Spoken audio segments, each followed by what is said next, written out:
Alors bonjour et bienvenue à tout le monde. Nous allons donc faire ou animer dans ce Zoom une thématique qui nous est venue en fait à travers des expériences que nous avons eues avec les participants à la formation coaching scolaire. Et la thématique va porter sur la retraite anticipée et la nouvelle carrière que pourraient certaines personnes qui font qui choisissent de passer à la retraite anticipée et qui est celle du coaching scolaire.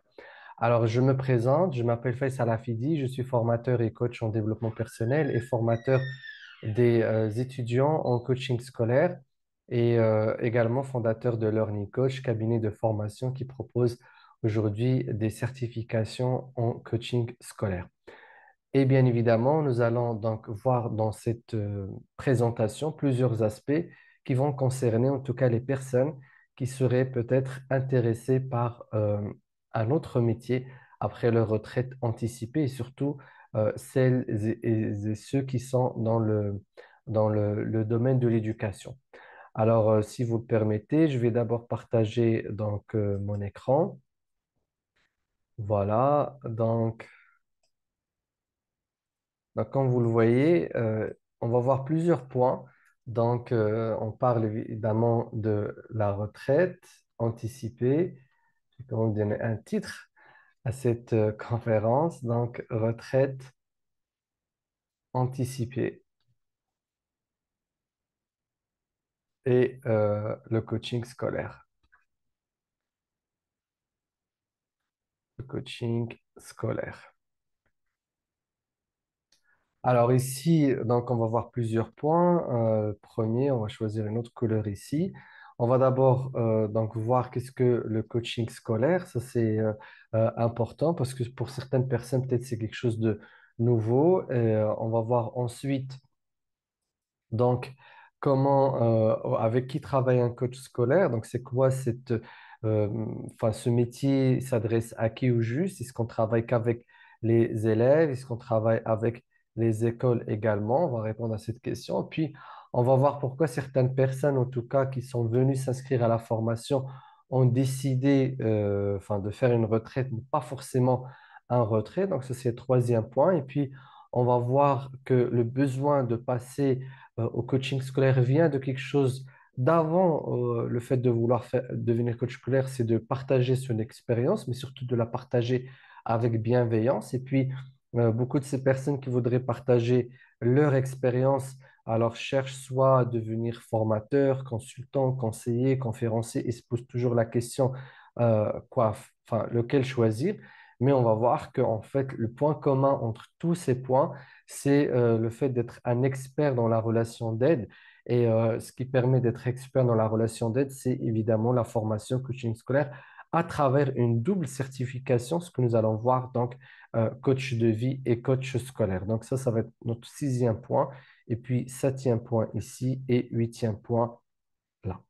Alors, on va donc commencer et puis on laissera les questions pour la fin de cette intervention. Donc, on va commencer par le premier point. Moi, je vais essayer de voir si je peux détacher donc euh, non, si je peux détacher ma slide de ce que j'ai écrit. Non, ok, bon, c'est pas grave. Donc, on va prendre quand même la première slide. Alors, on va parler de qu'est-ce que le coaching. Donc, je vais effacer cette partie-là. Donc, qu'est-ce que le coaching? Alors, c'est quelque chose dont on a entendu parler. Alors, je prends juste la gomme, effacer le trait entier. Oh, ça ne veut pas effacer. Bon, c'est pas grave. OK, on va quand même continuer. Donc, qu'est-ce que le coaching scolaire? Alors, coaching scolaire, en fait, est un format d'accompagnement. J'ai toujours l'habitude d'illustrer le coaching scolaire ou le coaching de manière générale avec ce schéma-là. Donc, c'est un accompagnement professionnel. Donc, c'est une aide euh, professionnelle où on accompagne un individu. Bien sûr, on ne l'assiste pas, on ne l'enseigne pas.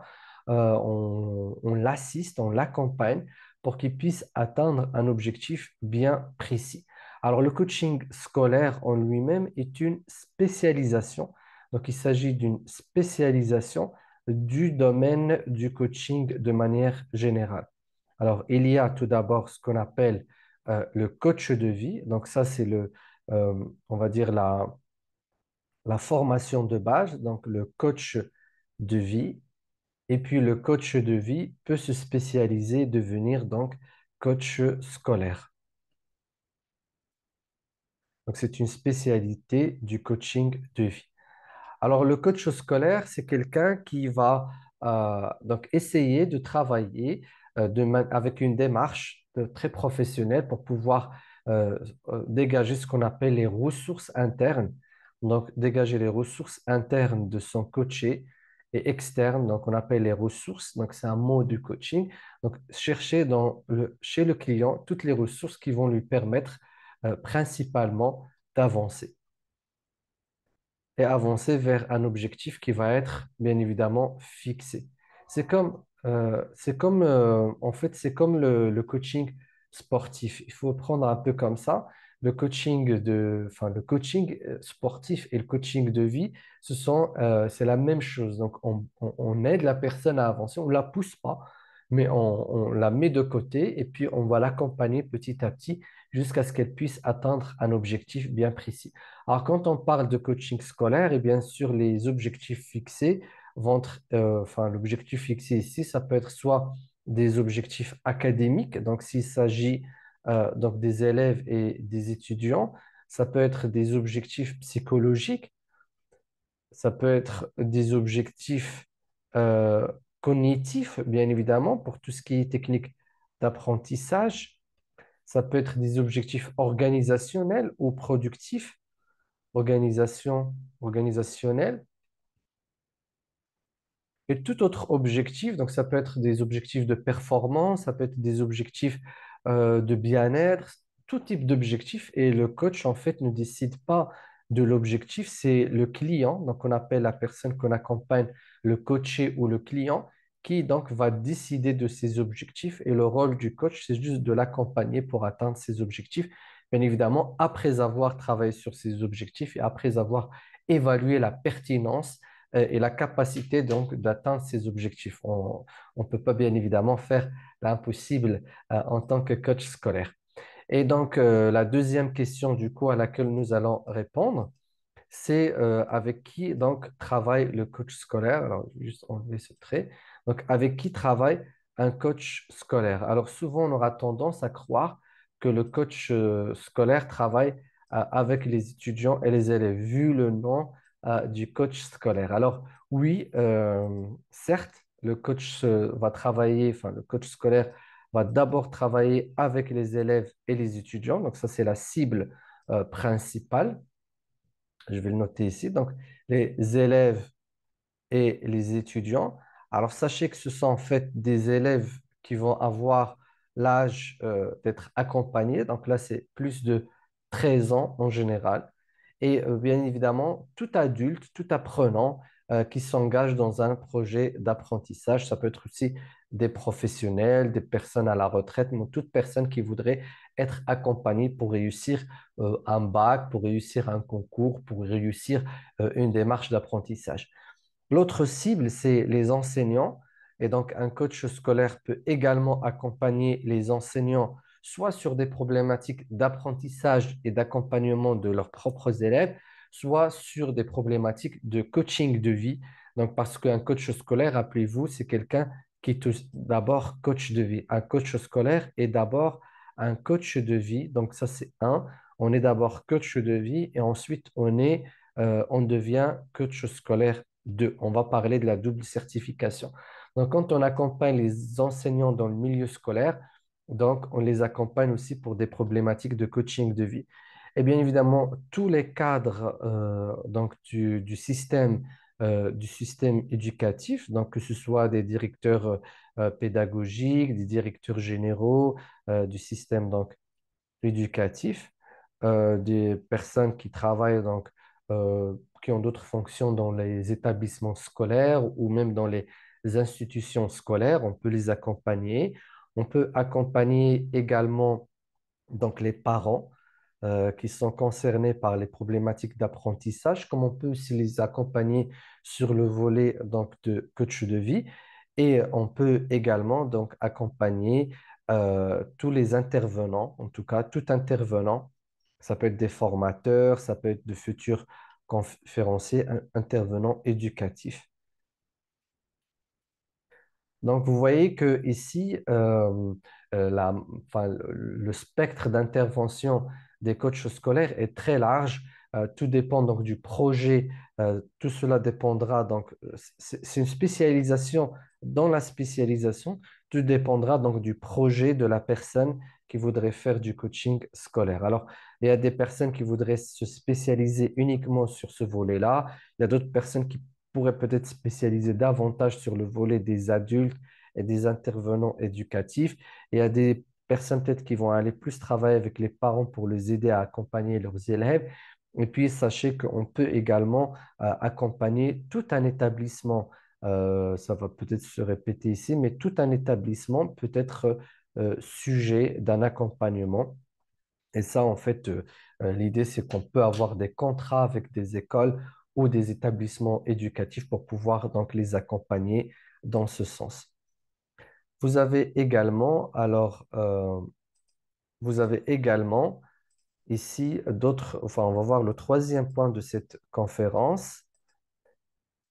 On va répondre à la troisième question, c'est retraite oui, retrait non. Alors, qu'est-ce qui fait que certaines personnes, ou enfin, qu'est-ce qui fait que certaines personnes pensent à passer au métier donc, du coaching ou de l'accompagnement après une retraite anticipée, tout simplement parce que les personnes ne veulent pas être en retrait, tout simplement. Pourquoi? Parce que euh, la retraite anticipée, c'est souvent avant l'âge de retraite. Du coup, c'est le désir. Donc, c'est le désir, je vais agrandir un petit peu, sur les désirs donc, de rester actif. Et ça, en fait, on a des participants aujourd'hui à la formation coaching scolaire qui ont eu donc leur retraite anticipée, mais qui voudraient quand même rester actifs, mais surtout rester actifs dans le domaine de l'éducation. Et bien évidemment, rester actifs dans le domaine de l'éducation tout en restant libre. Et ça, c'est très important. Et tout en ayant, ça veut dire libre, ça veut dire choisir quand, avec qui, comment je veux travailler et surtout avoir un rythme qui convient à la personne qui a pris sa retraite parce que ça ne sert à rien de prendre une retraite pour profiter donc euh, d'un certain revenu, enfin, un certain âge où on voudrait se reposer et donc prendre son temps de faire ce qu'on veut et de perdre tous les avantages de la retraite. Donc, travailler toujours dans l'éducation, à son rythme, tout en restant libre, à son rythme. Il y a des personnes qui veulent rester créatifs, donc ils veulent rester dans la créativité. Il y a des personnes qui voudraient donc avoir un impact, continuer à avoir un impact. Ils se disent que, voilà, dans mon expérience, j'ai eu un impact sur les élèves directement, mais je veux avoir un impact différent, impacter toujours les générations futures, mais de manière différente. Donc, ce sont en fait des motivations, et certainement d'autres, qui font que certaines personnes, après une retraite anticipée, voudraient rester actif, mais différemment. Donc, l'idée, c'est de ne pas rester en retrait, mais rester actif différemment. Différemment. Donc, rester actif différemment. Alors, on va voir quel genre d'activité, donc, ce genre de personnes, et peut-être vous en faites partie, désirent avoir.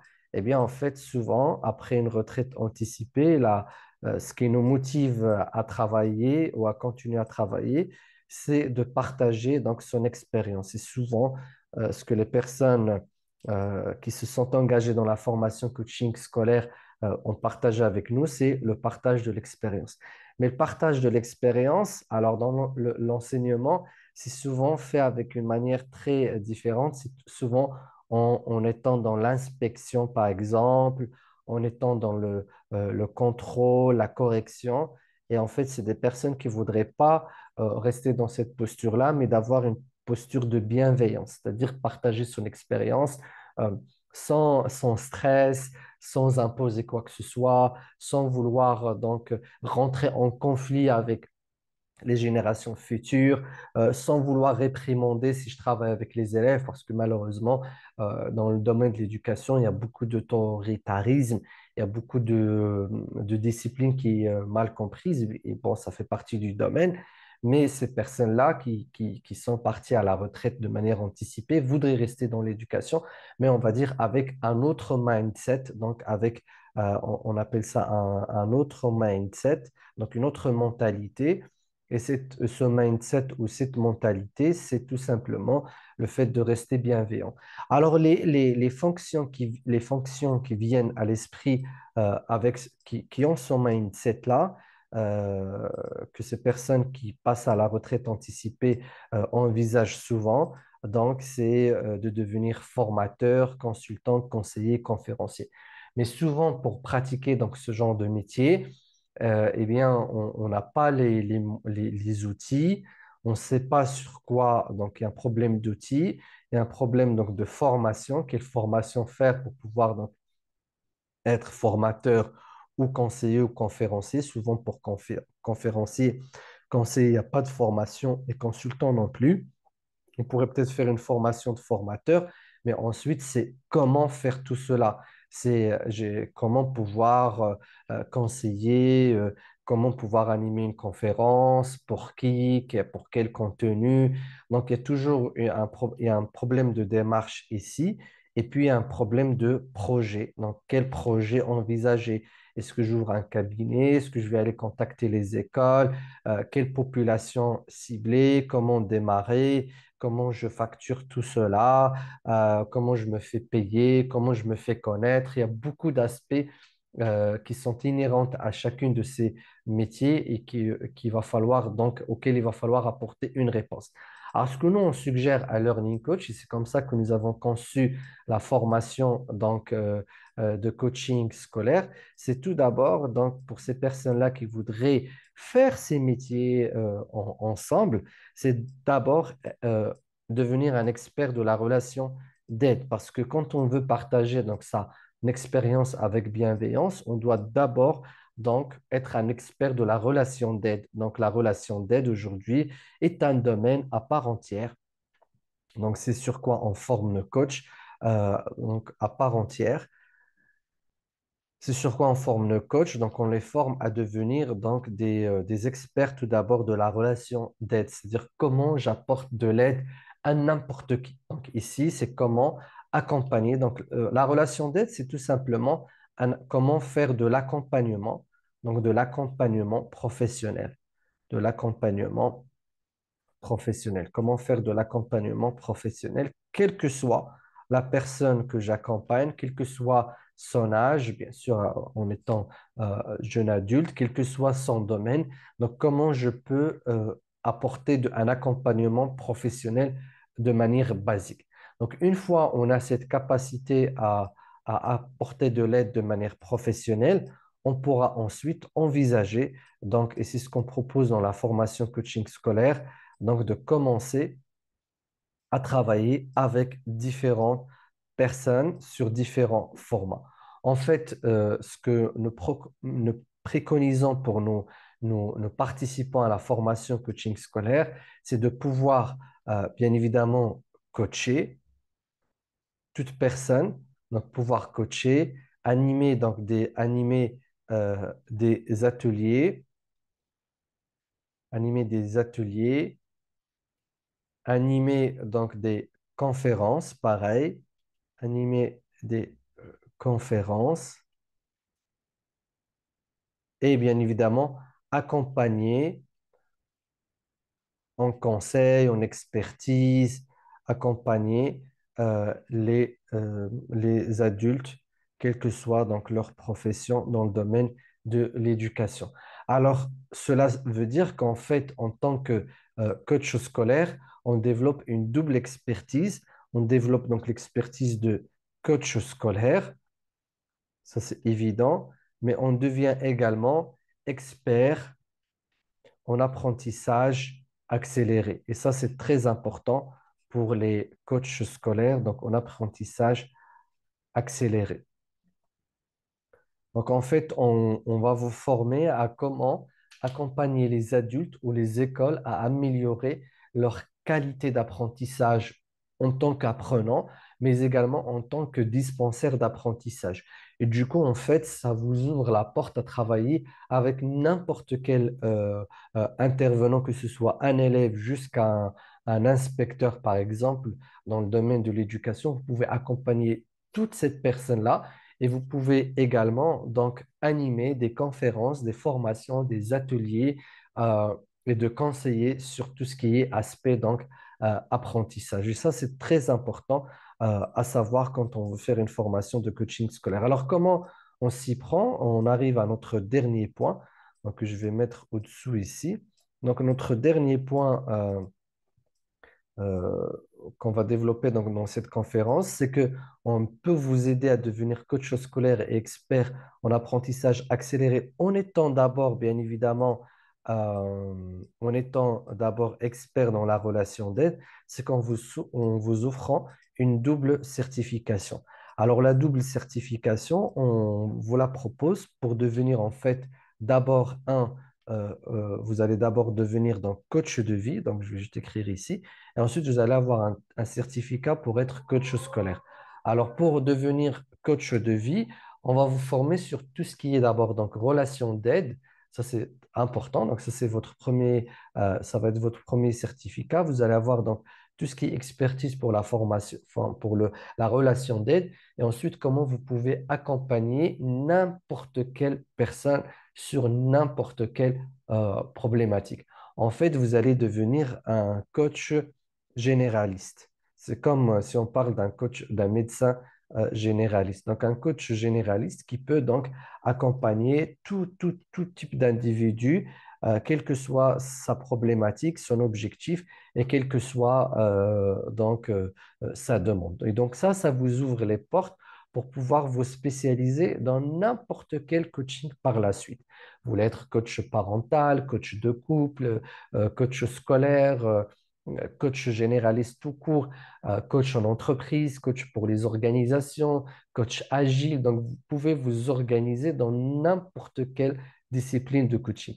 Mais comme nous, notre thématique, et on sait que on parle des personnes qui voudraient se spécialiser dans le coaching scolaire, eh bien, l'idée, c'est de ensuite vous intégrer dans la deuxième formation, donc la formation de coach scolaire. Et dans ce cas-là, vous allez travailler donc dans le secteur de l'éducation et on va vous donner tout ce qu'il faut pour que vous puissiez donc vous épanouir dans le secteur de l'éducation. Donc là, vous allez être spécialisé, spécialisé dans le coaching scolaire. Alors, quand vous allez vous inscrire à à ces doubles certifications, on vous ouvre d'abord la certification coaching de vie. Donc, vous avez deux volets dans cette certification. On utilise le blended learning pour pouvoir vous préparer. Donc, vous avez tout d'abord la partie théorique. Donc, vous allez apprendre toute la théorie à travers des vidéos donc, qui sont enregistrées, des modules que vous allez suivre. Ensuite, on va travailler en présentiel ou en face à face pour pouvoir vous aider donc à pratiquer le coaching de manière générale. Et là, vous allez pouvoir pratiquer sur différentes populations avec différentes personnes. Et donc, vous allez pouvoir donc être euh, apte à coacher toute population qui va se présenter face à vous. Une fois que vous allez finir cela, on va valider donc à travers un processus de validation ou de certification de vos compétences, vous allez avoir donc votre certificat de coach de vie. Une fois on termine ce processus-là, on vous réintègre dans une deuxième formation où vous allez maintenant acquérir en tant que coach de vie. Et là, vous pouvez déjà d'abord commencer à pratiquer le coaching de vie. Vous pouvez coacher des individus, vous pouvez les accompagner. Alors, vous pouvez déjà commencer soit dans le secteur de l'éducation ou vous diversifier dès le début. On recommande une diversification dès le début parce que quand vous êtes coach de scolaire, vous n'êtes pas que scolaire, vous êtes aussi coach et vous avez donc la partie coaching que vous devez maîtriser. Donc, on vous encourage vivement à avoir donc ce certificat en premier lieu. Et une fois donc vous aurez cette certification, vous allez passer au coaching scolaire. Et là, on vous réintègre, comme je l'ai dit, dans une autre formation où vous allez avoir des outils. Donc, vous allez avoir tout ce qu'il faut pour pouvoir faire du coaching avec les élèves et les étudiants, parce que c'est un coaching qui est quand même très compliqué parce que ce ne sont pas le client, enfin, le coaching est basé sur la motivation et sur le désir de l'individu à vouloir avancer. Et quand vous êtes avec les élèves et les étudiants, vous n'avez pas souvent ce désir et cette volonté parce que ce sont souvent les parents qui font appel au coaching, en tout cas jusqu'à aujourd'hui. Et du coup, vous avez ce qu'on appelle un coaching tripartite dans les entreprises, c'est-à-dire vous avez quelqu'un qui demande le coaching et puis un autre qui en bénéficie. Il faut savoir que le coaching est une démarche qu'on ne peut pas imposer. On ne peut pas l'imposer, on ne peut pas l'obliger et puis on ne peut pas la faire à une personne à son insu. La personne doit avoir la volonté ferme et un engagement clair et évident qu'elle veut être accompagnée. Et du coup, il va falloir savoir comment faire ça. Et en tant que coach scolaire, on va vous apprendre comment faire ce travail-là. Quand vous travaillez avec les adultes directement, il n'y a pas ce challenge, il n'y a pas ce défi, étant donné que les adultes, souvent, ce sont eux qui réclament le coaching. Il y a aussi cette difficulté quand vous allez travailler avec les enseignants. Des fois, c'est la direction donc, qui commande le coaching pour les enseignants. Et pareil, là, vous allez pouvoir donc faire une démarche pour gérer le coaching tripartite.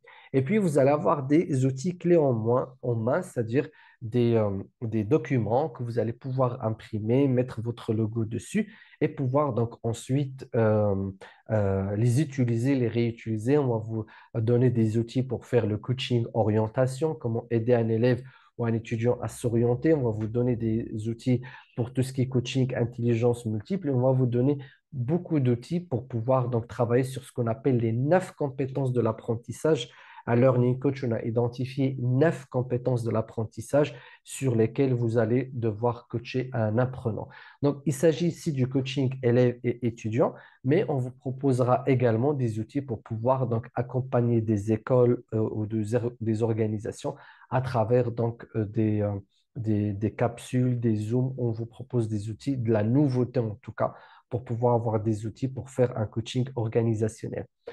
Voilà, donc je termine ce Zoom ici et puis donc je rappelle que ce Zoom a été fait ou dédié pour les personnes qui voudraient faire donc, du coaching après avoir fait une retraite anticipée. Sachez que vous allez pouvoir donc, retrouver ce Zoom sur notre chaîne YouTube. L'idée, c'est que si vous êtes intéressé par une formation de coaching scolaire et si vous voulez qu'on puisse évaluer votre projet et voir si le coaching scolaire est quelque chose qui pourra vous être valable, sachez qu'on peut vous contacter. Notre consultante en progression professionnelle pourra prendre contact avec vous.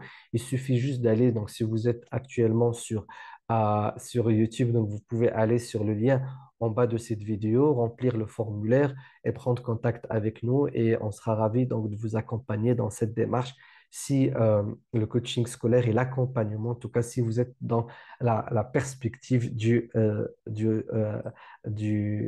non-retrait, d'une retraite sans retrait dans votre secteur d'activité qui est l'éducation, ou tout simplement si vous êtes dans un autre secteur et que vous étiez toujours intéressé par l'éducation, ce sera l'occasion pour vous donc d'apprendre comment réintégrer ce domaine, mais d'une manière complètement différente.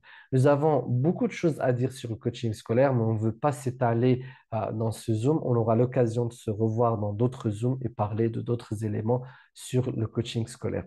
Je vous dis donc merci et à très bientôt. Ciao, ciao.